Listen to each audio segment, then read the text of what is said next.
Hello and welcome everyone. Welcome to the latest CTO Craft Bytes on Thursday, the 7th of May, 2020. Today we're going to be looking at production team structures, inter and intra team efficiency, workflows and organizational constraints with Anthony Dang.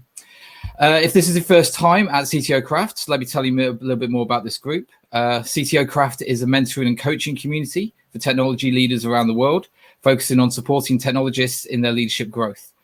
The community numbers are over 1,000, and we provide one-on-one coaching, mentoring groups, an online community, and events like this one. So I'm the MC today. I'll be moderating this Byte session, and I'm the CTO of Digital Solutions at iTechArt. Our speaker today is Anthony Dang. He's the technical director at Radley Yeldar. Anthony has experience in building high-performing remote production teams spanning multiple countries, originally from Sydney, Australia, and is now based in London.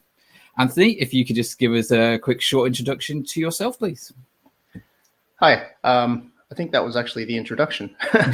I'm, as you said, I'm currently technical director at Radley Yeldar. It's a digital agency. Well, my part is digital, but it's a integrated agency with doing all types of different work, anywhere from film to brand engagement, sustainability, business reports, etc. Thank you. We'll save time at the end of Anthony's presentation for you guys to ask questions. So feel free to click the Ask a Question button just underneath our faces, and we'll get to them later. So I'll let Anthony talk about organizational structures and process bottlenecks. So let's get his presentation up. Okay, go ahead. Oh, sorry, technical problem. I'm good. Carry on. Good. Are we good? Yes, all good. Please continue. Great. So this talk is about tech teams and organizational structures, and it's titled Ring Fence the Chaos, and we'll get to that in a moment. So I've been head of development at my previous company. My current company, I'm technical director. I'm Scrum certified. I've worked heavily with Umbraco, which is a CMS platform. I'm an MVP and an Umbraco master, and I'm also a Git Kraken ambassador. For anyone out there that knows Git Kraken, it's awesome. And I'm not a paid employee. I don't get any perks. A bit of swag. Anyway, Ring Fence the Chaos. So what motivated this talk? So I've been head of development, CTO for a little startup, tech director now, and I've seen all different types of structures in companies. I've been consulting in small and large companies, and I'm quite interested in development processes and organizations and how the organizations and teams affect delivery. And as part of that, obviously there's project management methodologies that you have to consider. And I've worked in a lot of chaotic environments, and these tend to be agencies. If you ever get a chance to work in an agency, I highly recommend it. It is it's eye-opening, to say the least. So before we start, is there anyone who is oops, what's happening? Anyone here that works in some sort of agency out there? You can maybe type yes or no in the comment section. No one's typing. Let's just assume. Oh, yes. There we go. There's a few, and I am as well myself. So, okay, so there's a good mix. Anyone in a company that has more than 100 people? A few people, great. And I guess you're all kind of CTOs, so you all have some sort of technology background. And well, I guess I'll skip this one as well. So I want to start with a story of a agency that I worked for a long time ago. This was, I was brought in as a contractor to work on a project. It was, unfortunately, back in the day, so Agile wasn't really a thing. So this was, Clippy was still a thing back then. And there was so much heavy documentation that it was basically worthless. This was an Umbraco website that I was building, which had a SQL database. And I asked how do I provision a SQL database for development? And I was told, well, you have to talk to the IT department, which is fine. Most companies have an IT department beyond a certain size. So I asked what the process was. So the lead developer said to me that I have to request it via email. So I sent an email to him. Then he requested to the project manager. And then, of course, the project manager said no, which was quite strange because it's an Embraco website, which requires a database. This is just part of Embraco. You need this. So eventually they said yes, and then it went to finance. And then finance said no, because it wasn't in budget. And this is when I started raising an eyebrow about the organization's processes and how things were structured. But eventually they said yes, because it's required. So this was an extra cost to the project, apparently. So then we had to request a quote from the IT department. And this is when things started getting a little bit messy, because it turned out the IT department was essentially an external tax entity for tax efficiencies, let's say. So after a bit of haggling, apparently, there was a request for a booking to create the database. And eventually, 2 weeks later, and about 20 emails in a chain of 5 or 6 people, the person who was booked to create the database called in sick. Now, unfortunately, this meant having to go back a few steps and request another booking. But eventually, it was actually done, and it took around about 3 weeks to create a database. Now, just to give everyone an idea of how these databases, are created. Oh no, that's not working.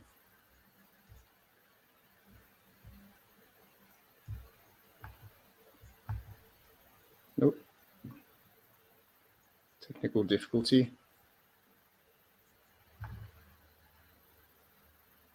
Here we go.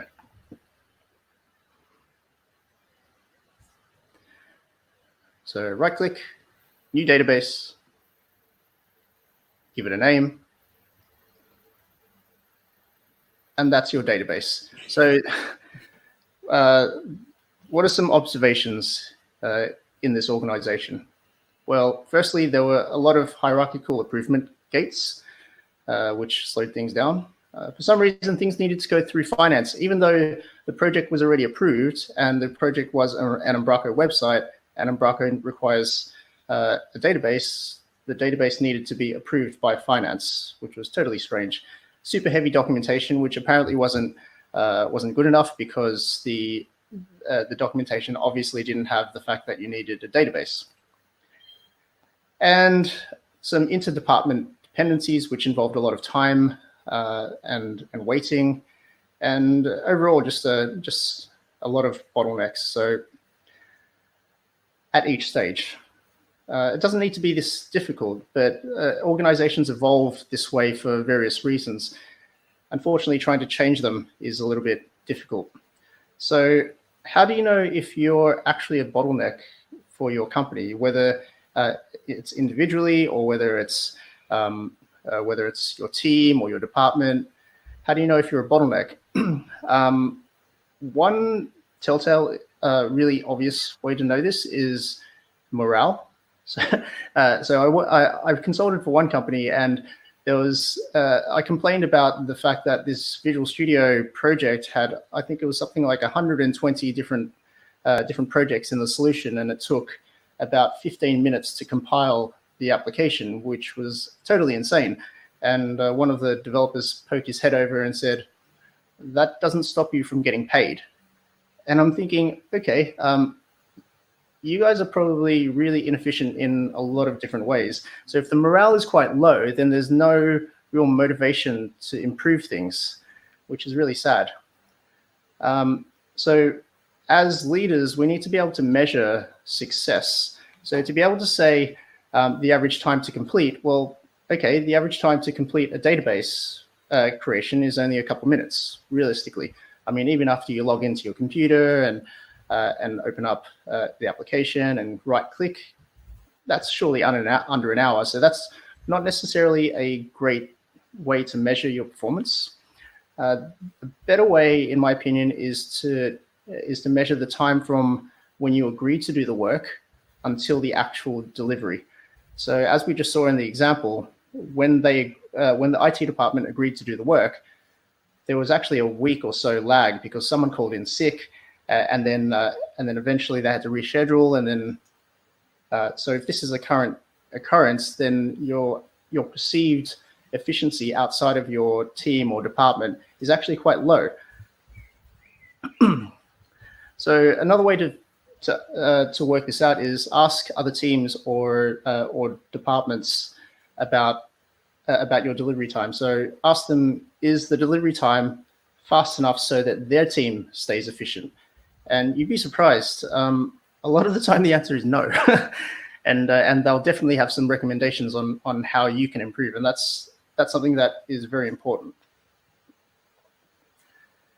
So internal bottlenecks within your department or organization often can be categorized into process and policies, the way you deal with the flow of work, and also staff and skill shortages. The last one is relatively straightforward, but the other two are more nuanced.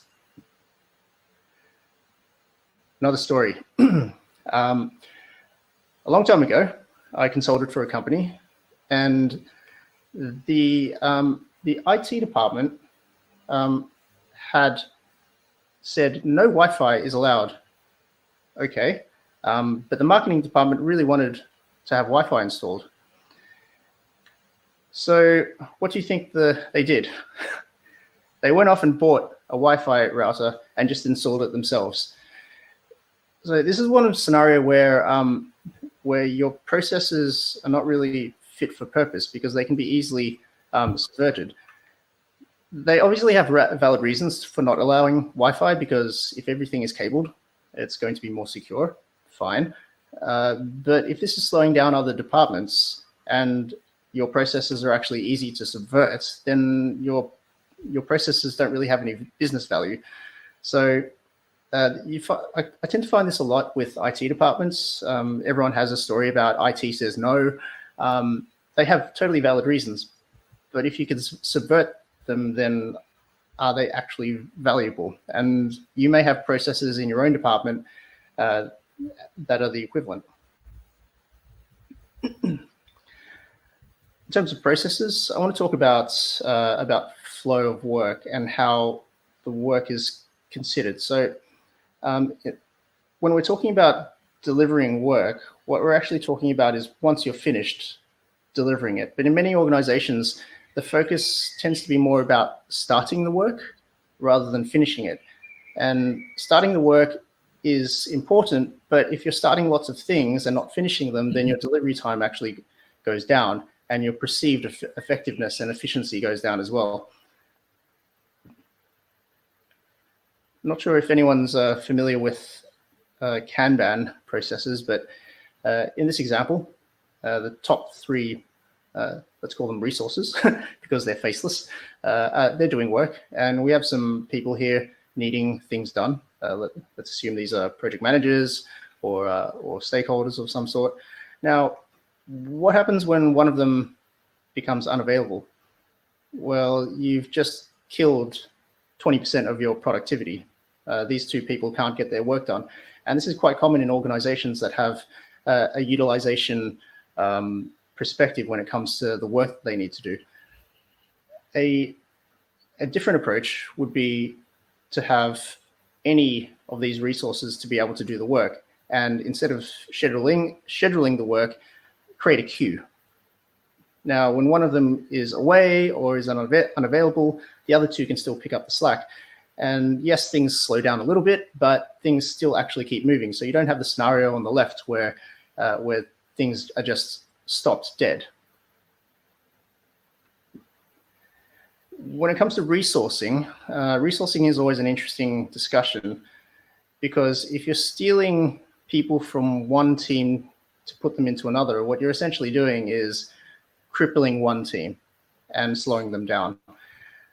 So anytime you need to shuffle people around in your organization, all you're actually doing is sacrificing efficiency. And that's not just efficiency for one team. It tends to be efficiency all around. So if you have not enough people and not enough skill sets to do the work, you're actually causing problems organization-wide. And anytime you shuffle someone around, you're just going to cause more bottlenecks, because what you're doing is you're now causing that person to be a silo of one, and that person is now a bottleneck because they're now an in-demand resource. And the cost of hiring a contractor or another full-time employee might actually be a lot more enticing than the loss of productivity of causing one person to be a silo of one. And what happens if that person calls in sick? Okay, well, now 2 projects have been slowed down.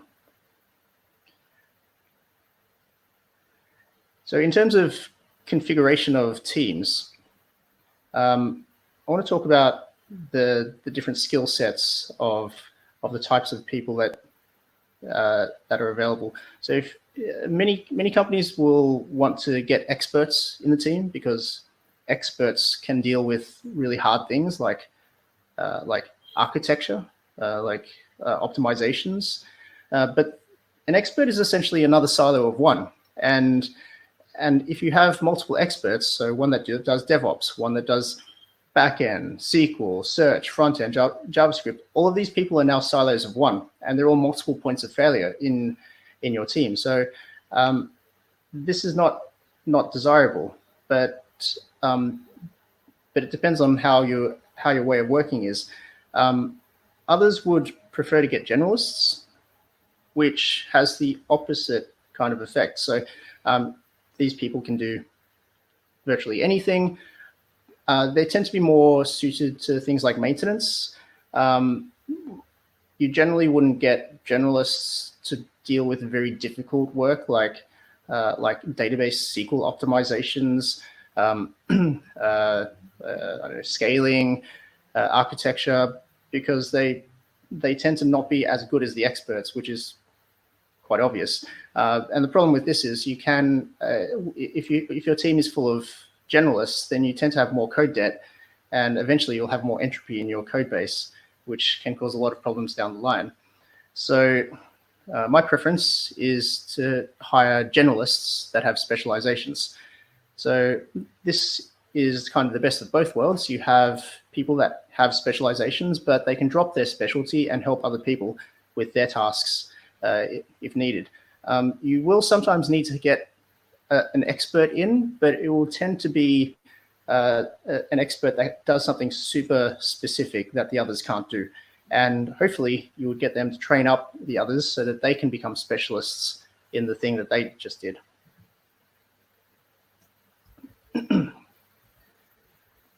So understanding the type of service that your team or department or organization provides is quite important, and this can affect your productivity and also perceived bottlenecks. So the types of work that an agency does, and many other organizations, will be projects, support and maintenance, the odd emergency, although in agencies there's always an emergency, and some sort of consulting. And if you're very lucky, you get to do all of the above all in one day. And I call that kitchen sinking.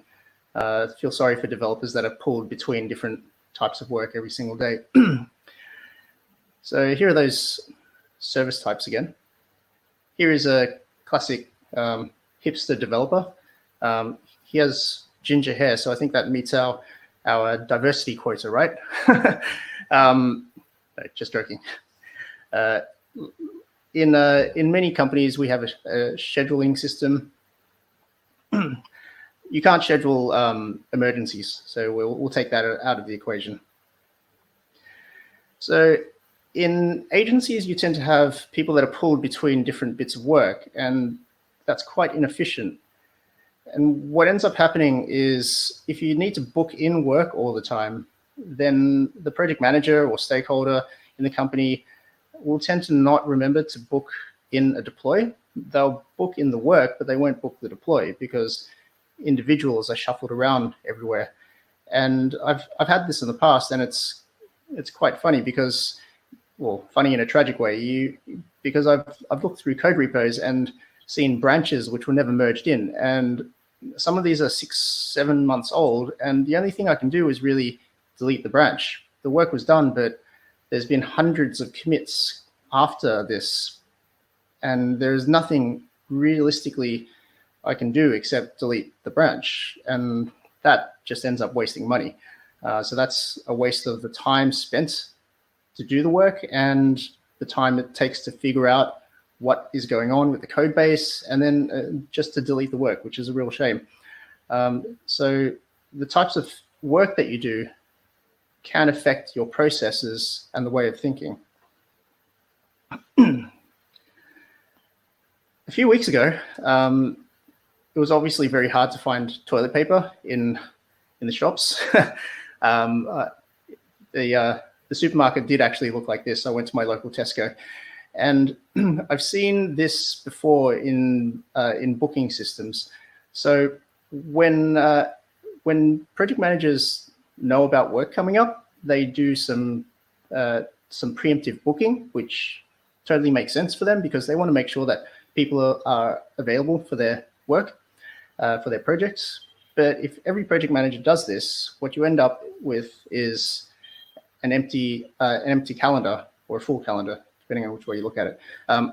So you don't have any resource available, and this is just a self-fulfilling prophecy. And then the next time a project comes in, a project manager will be even more aggressive when it comes to booking, because they need to get these resources for their projects, and that's their KPI.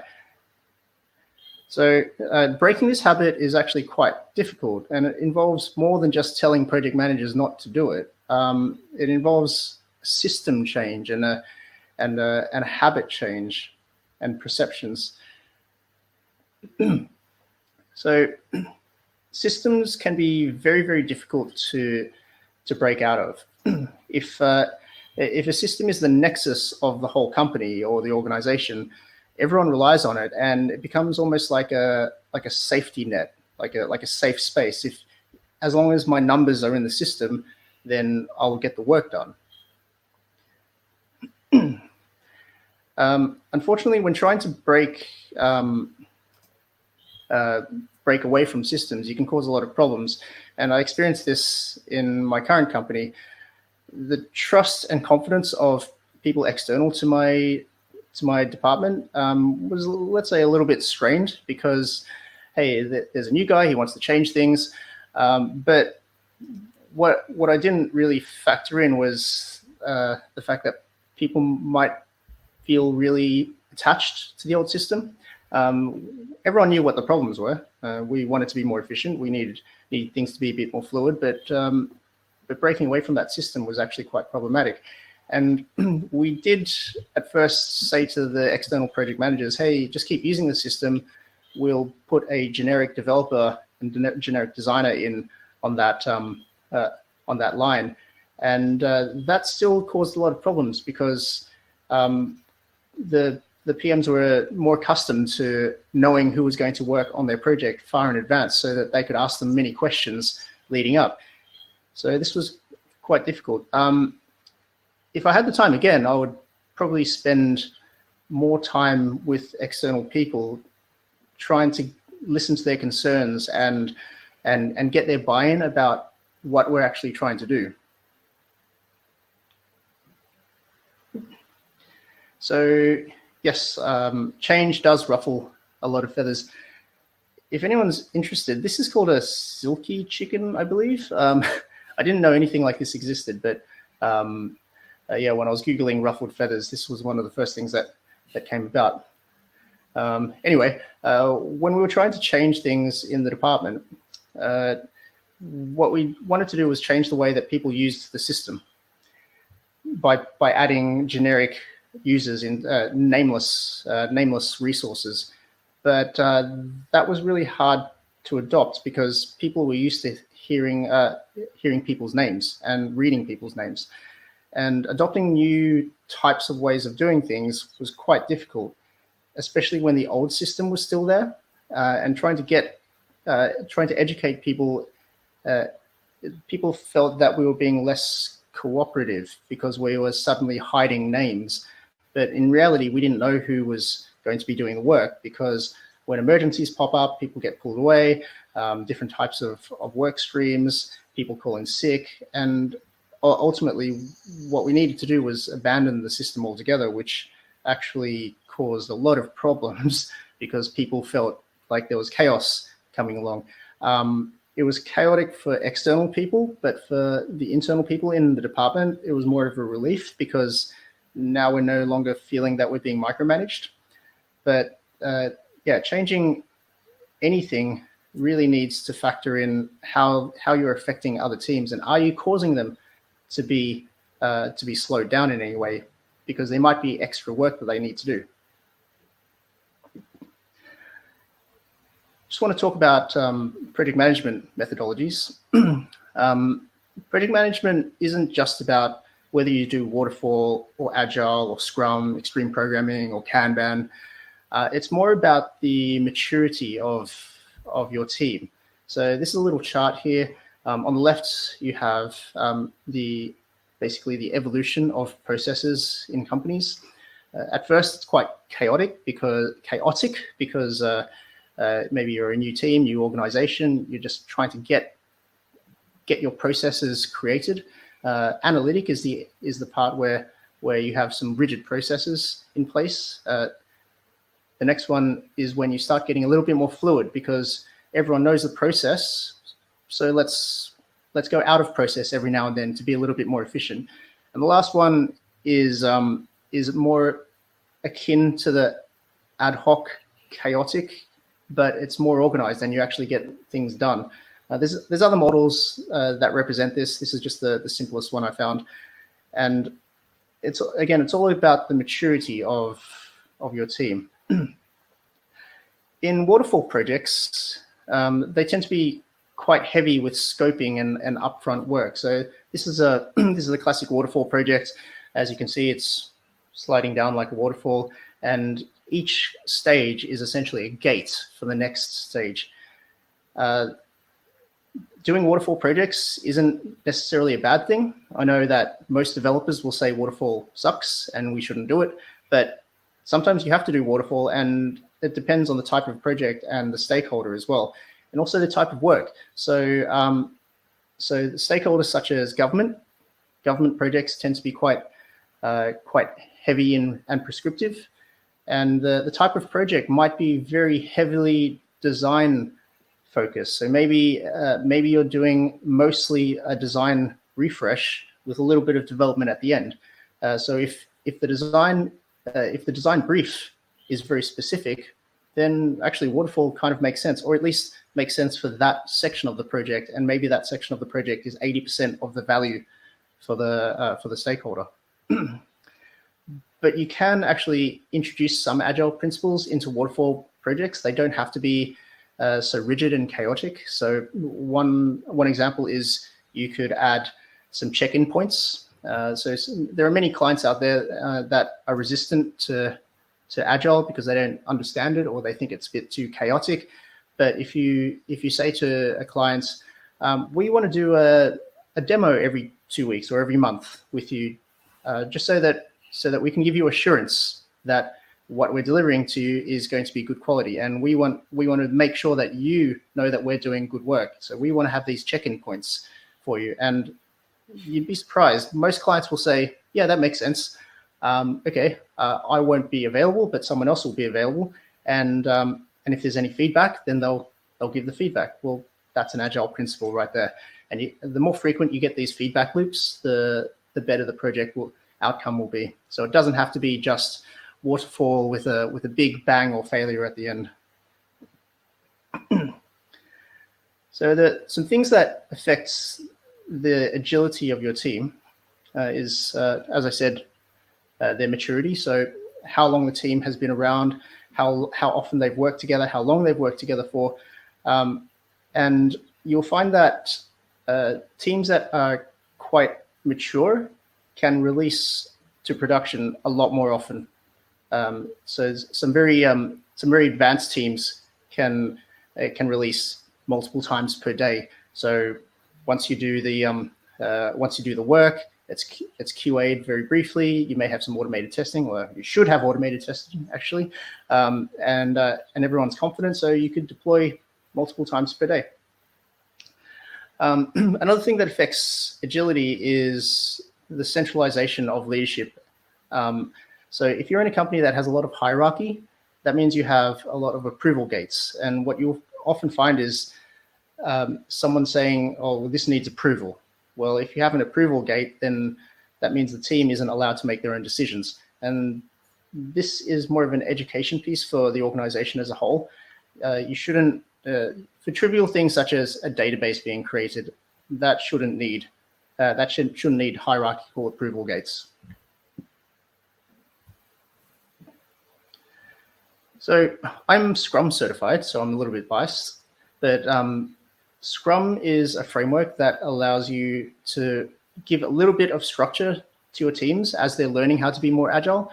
And I find it to be quite simple and less prescriptive than most other frameworks. So in Scrum, you'll have a few set meetings, so a daily stand-up, but the stand-up is there, but it's not called a stand-up in Scrum, it's called a Scrum.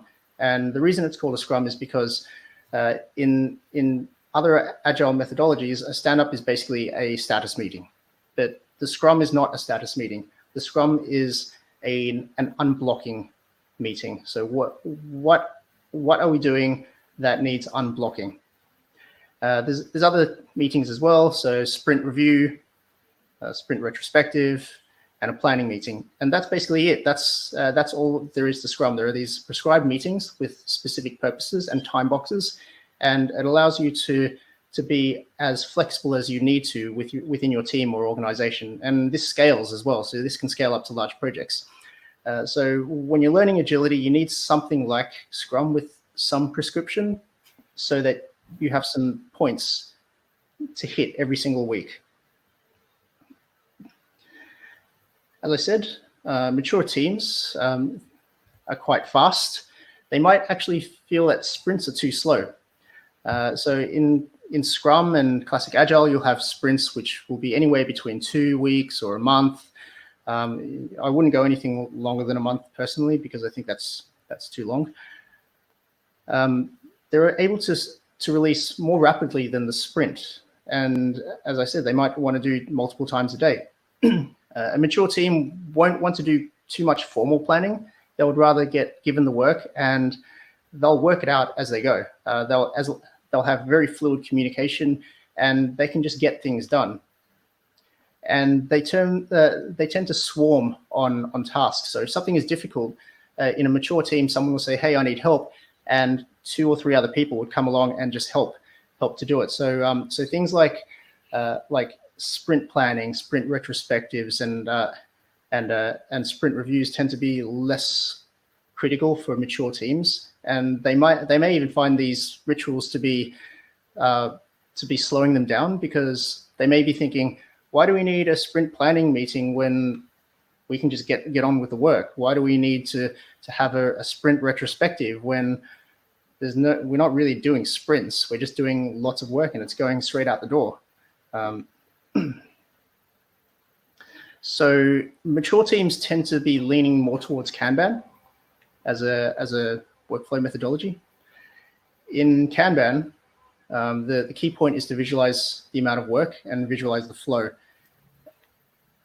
And limiting the amount of work that you do concentrates the effort. So imagine if you're trying to build 5 bridges with the same workforce. Well, a bridge is only of value once it's finished. So if you get the workforce to work on 1 bridge, finish it, get it out the door, that's something of value right there and then, opposed to just starting 5 bridges.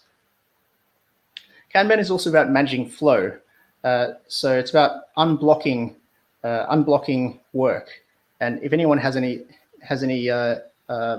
requirements or blockages, the team helps to unblock this for them. It's never up to just an individual. And in Kanban, the policies and processes are so explicit and obvious that everyone just knows what's going on, which isn't the case in a lot of projects. There's also opportunity for feedback loops. So even though they may not want to have a retrospective at the end of the week or the sprint, Kanban has feedback loops built into it.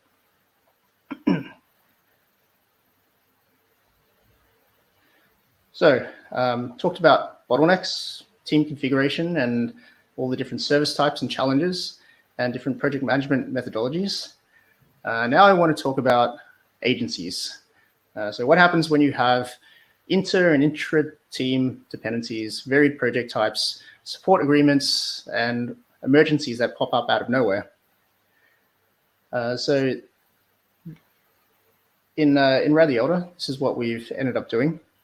We have a build team, which has a Scrum Master, a UI UX people, front-end developer, back-end, and a QA. And this is ring-fenced. You're not allowed to touch these. There's also a support and maintenance team. And we call this team chaos because this is where the real chaos actually occurs in the organization. It's all those random bits of work that come in and cause disruption. So this is ring-fenced in this team so that the projects don't get affected. There's also this concept of a design team, a design interface team. So this requires a project manager and a UX, UI people, and they do work which is purely design. There's no developers in there at all because the type of work they do just isn't required. And then there's this notion of a skill pool. So RS stands for research strategy. Now, when it comes to project management methodologies, this differs depending on the type of work that we do. So for build, Scrum is currently the framework of choice. Waterfall for the design work, because design work tends to be quite prescriptive. The support and maintenance tends to be Kanban. So imagine a call center or a line at the post office. So to summarize, we talked about bottlenecks and team configuration and service types and project management methodologies and ring-fenced teams. All of these things affect each other in an organization. So it's important to think about not just your team, not just your department, but all the different things that affect your productivity and your output.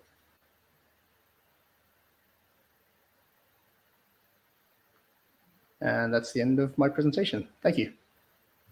Excellent. Thank you very much for that, Anthony. Okay, then. So we've already got some questions coming through from the audience. Anyone else, please feel free to add yours in now. So I'll start off with one of mine first, and then we'll start going through the audience-raised questions. So you provided a lot of tips there about multi-team organizations. What would be your advice for smaller startups that don't have such a large capacity? A small startup may find that Kanban is quite good, but it depends on the type of work. Again, the amount of work that you do and the type of work that you do really determines the type of workflow that you need to adapt to. And especially a startup that's scaling needs to understand that every month is going to be a different game, essentially. You may start off thinking that you're going to be doing things in a more rigid Scrum way, but then you may find that Scrum is too difficult. There's too many things changing, so you need to start doing things Kanban, or vice versa.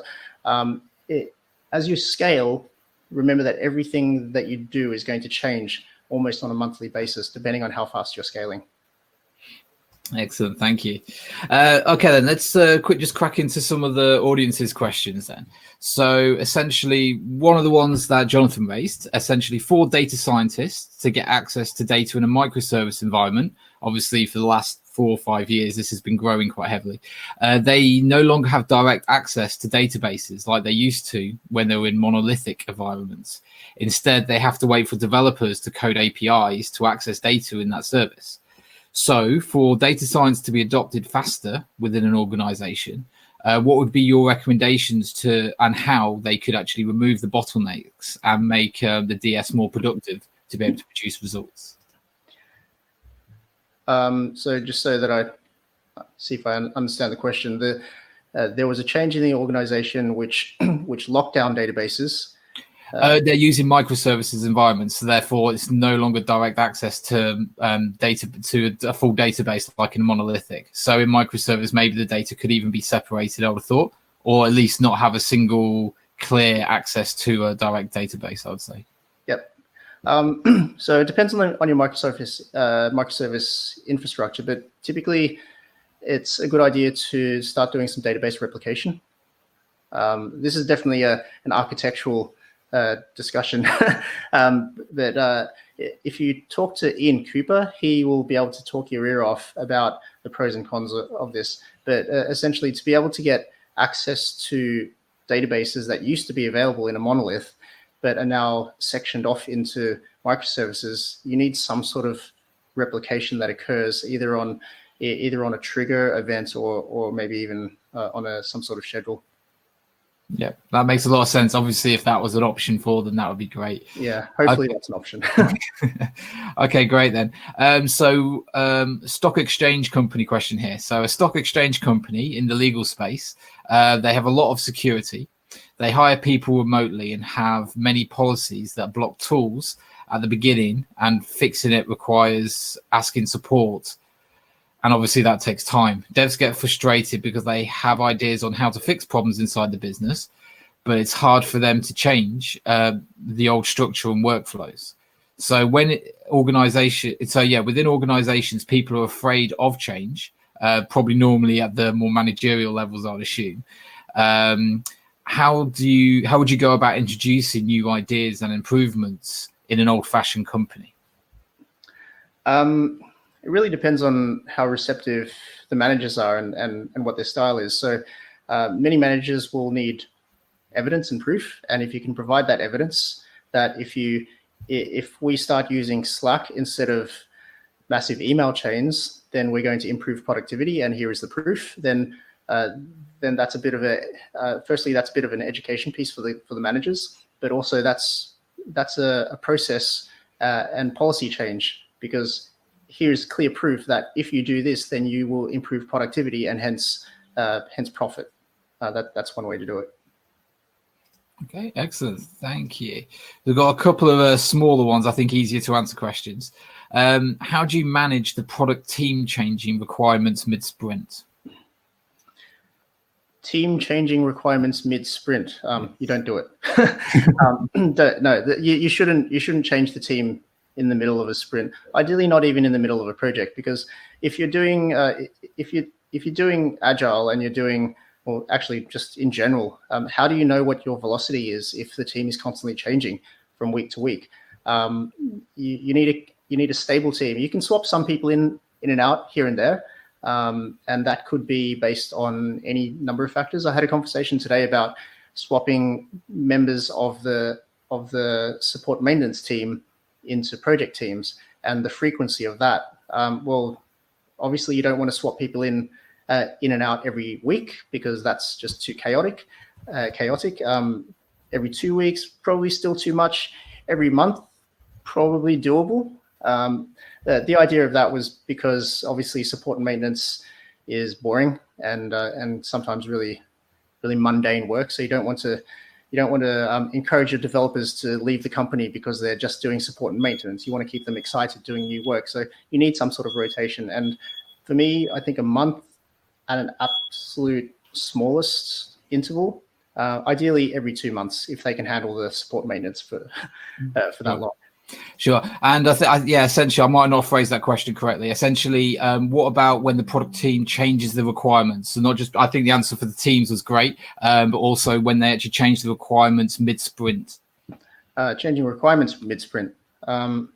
Well, that's kind of up to the product owner. So if you're dealing with requirements that change, then realistically they shouldn't make it into the sprint. I mean, there's a little bit of give and take here and there, but you've already agreed on a sprint goal, and you know what you're doing. You've planned it. You've planned some infrastructure. If the requirements change, then it kind of depends on whether you want to abandon the sprint, which is tragic and start a new one, or whether you want to start overcommitting in your sprint, which is not really desirable. It really depends on how big that change is. If it's tiny, then sure, why not? If it's big, then it's probably going to require abandoning the sprint. Yeah, and we're doing a whole replanning phase again for that sprint would make a lot of sense. Yeah. Okay, excellent. Okay then, so essentially, how large could a Kanban team be and why? How could you increase the efficiency of a large Kanban team? So team size really, in my opinion, shouldn't be bigger than 9 or 10 people, because then it becomes a bit too chaotic. You can scale this though. You can scale this by having, for instance, in scaled Scrum, you have Scrum teams, and then you have a team which is part of people that are part of those teams are in what's called a Nexus team, which is essentially an integration committee, you could probably call it. So you could have groups which are Kanban. Not sure if I'm explaining myself right. So you can have multiple teams that are running Kanban, and you can have an integration team that has members of all those teams that can inform the teams daily about what they're doing and how it affects other teams. But it totally depends on the project. If you're just doing support and maintenance, maybe you can have 20 people in your team. If you're doing a large project, then there needs to be check-in points every single day to make sure that you're not undoing another team's work, or there's not going to be any weird dependencies. Sure. So obviously normal team sizes, 2 pizzas is normally the checkpoint for that. And as you mentioned, having multiple teams against the Kanban sprint would make sense, or splitting up the Kanban board with an integrations team to make sure that the knowledge is shared across both teams. Yeah. Excellent. Okay. In your opinion, what is the difference between a product owner and a product manager? So the way I explain this to people that don't know Agile very well is this applies very much to agencies, because I've worked in agencies mostly. But a product owner tends to be someone that will be more on the client services side, whereas a Scrum Master will be more of someone that would be a project manager. So the client service person will tend to know the client better. Then they know the stakeholder, they know their motivations. And that, for me, is a good candidate for a product owner. They shouldn't get involved in the day-to-day operations of development, though. That's what the Scrum Master is for. Traditionally, a project manager. Okay, thank you very much. Okay, so we've got one question in the comments. So, are there times when you'd assign a DevOps engineer into a Scrum team, or are they always part of a pooled resource? Good question. I prefer to have people that can do DevOps on the team, always. So whether that's a backend developer that does a little bit of DevOps, or a DevOps person that does a little bit of backend. And there needs to be a little bit of crossover as well. So that there's not a reliance on one single person. There needs to be 2 people that do that skill to varying efficiency. Yeah, I absolutely agree. Okay, great. So anyone else with questions, please feel free to add them. I've just got one for myself here. So what would be your advice for helping external departments become more efficient? The first thing that I'll do is ask for a meeting with people and say to them, hey, my team needs to be delivering quicker in these aspects, and is there anything that you can do about this bottleneck that we're noticing, and go from there. Sure. Okay, great. Another one from the audience. Given that you split the support team from the project team, how do you ensure that the support team can continue supporting what's been built by the project teams? Good question. Developer rotation. So if you share knowledge across all the developers, at least a little bit, then you have the opportunity to do all the work. So perhaps you had one developer that was that was kind of a knowledge silo. Well, if you get them to share their knowledge to 3 other developers, when the knowledge silo is away, then at least those other 3 developers can still get the work done. It may not be as quick, but as the expert, but it still gets done. So rotating people in and out of the support team and into projects and out of projects is quite important to do this. You don't do that too often because that affects the velocity of the project, but there's a balance and it's different for every organization. Okay, what would you normally say would be the minimum time for that? So like several months worth, just so you have consistency on a team, or? So I wouldn't swap multiple people out at the same time. It would be one at a time out of the project. The minimum amount of time I think a person should be in a project is 1 month minimum. But it totally depends on other factors. So if there's a developer in the support team that really isn't happy at all, then I would consult the team and say, hey, how do we get this guy off support as early as possible?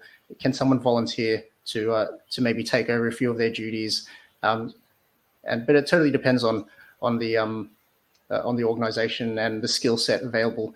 You may not have the opportunity to do this because it could be that this developer doesn't have the skill set currently to do the work in the project. So you may have to have a little bit of a shared scenario where the first developer on the project will do a little bit of the support stuff while they train up that support developer to do a little bit of the project stuff. And then eventually you'll have enough crossover so that you can have a smooth transition.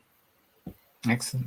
Okay, cool. So we're wrapping up shortly. So any final questions, get them in now, guys. So one final one from me. How would you approach organizational change in a new company? Good question. So the most important thing is not to rock the boat too much initially. Definitely, you need to find out who's going to be affected by any of your suggestions, but more importantly, you need buy-in from people. You need to ask people what their opinions are, because obviously as a new person, yes, you have the advantage of an outsider's perspective, but you don't have the background information, the background knowledge of why these things are in place. And these things could be in place for very, very valid reasons. And if you go in and rock the boat too much, you may get some backlash. So you need other people to do the change, really. And it needs to be incremental change. It can't just be big change. It needs to be tiny changes here and there. And other people need to be, I guess, leveraged to make their own decision to help with that change, rather than you dictating what that change should be, because that's a recipe for disaster. Absolutely. You are, yeah, small changes allowing for consistent feedback so you can correct anything that's not working inside of departments. That sounds great. Yeah. Okay, then. Fantastic. So as there's no further questions, we'll start wrapping up now. So thank you, Anthony, for your time today and for your presentation. I think it's been excellent. So you can connect with Anthony after the event on LinkedIn or Twitter. I'm just going to add his details to the chat now, so his connection details. Feel free to follow and connect on LinkedIn via there. Our next CTO Craft Bytes session will be next Thursday on the 14th of May at 4 p.m. on critical judgments for CTOs in the current recession. So obviously very relevant to the times that we're in right now. I'm just going to add the link to the chat as well. So thank you very much for joining us today. I hope you've enjoyed it as much as I have, and enjoy the rest of your afternoon. Thank you very much, guys. Thanks. Bye.